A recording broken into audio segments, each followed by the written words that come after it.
Let's talk about Incineroar, more specifically Ash's Incineroar. When he was still a little Litten, he was quite mischievous and stole food from several trainers. But he had a good reason for stealing all that food. He stole it to feed his best friend, father, and trainer.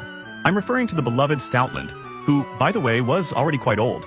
And Litten took care of Stoutland by bringing him food, as well as protecting him from other Pokemon. Stoutland was like a real father to Litten, and also trained him. He was the one who taught Litten the Fire Fang attack. At first, Ash didn't capture Litten because he discovered that he took care of the old Stoutland. But Litten trusted Ash so much that he even showed him where his hiding place was. Unfortunately, Stoutland was already old and quite sick. He was in very poor health. Seeing his friend in that situation, Litten turns to Ash for help, and Ash tries to help, taking him to the nearest Pokemon Center. But unfortunately, Nurse Joy gives him the sad news that Stoutland wouldn't survive the night. So, knowing his end was near, Stoutland runs away from the Pokemon Center to spend his last moments with his best friend, Litten. And even in his final moments, Stoutland never stopped caring for his beloved adopted son. The bond between them was so strong that while Stoutland was losing his life, Litten dreamed of his departure. And when Litten woke up from his nap, he desperately searches for his friend. But Stoutland had run away, to spare Litten the trauma of seeing his beloved father lifeless. And man, this scene is so sad.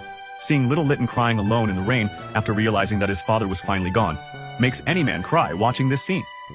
So after this sad event, he asks to join Ash's team, and Ash finally captures him.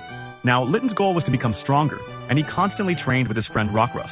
One day, he was lying on the couch and the TV was on. He ended up seeing the Royal Masked Man and his powerful Incineroar on TV. And seeing how strong that Incineroar was, Litten was so excited that he decided that one day he would defeat that Incineroar from TV. Then, upon arriving at the ring, Litten discovers that Masked Man is actually Professor Kukui. Litten fought bravely against Incineroar, but he was defeated extremely easily. At that moment, it was impossible to beat him.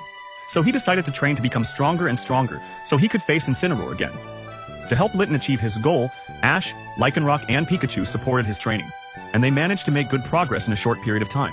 Then, seeing Litten's effort, Kukui decides to give him a rematch, and although the training has helped him become stronger, the difference between the two is huge. Incineroar still manages to win the fight with great ease, but it is in this duel that Litten evolves into Torracat. But unfortunately, this was not enough and he ends up being defeated again.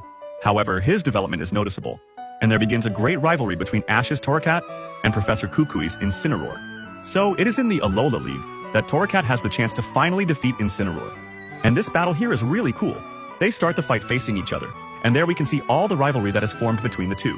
And we can also see how strong Torracat is, because even though he's not in his final stage like Incineroar, he can fight on equal terms, and the fight is very even between the two. The climax of the battle arrives, and they clash two powerful attacks against each other. And in the end, Torracat's revenge proves superior. Incineroar falls to the ground and Torracat emerges as the great victor, after much effort, and at the end of the battle, he evolves into Incineroar. And he simply faints standing up, bro. This scene is incredible, he wins like a true champion, and he is certainly one of Ash's strongest Pokemon.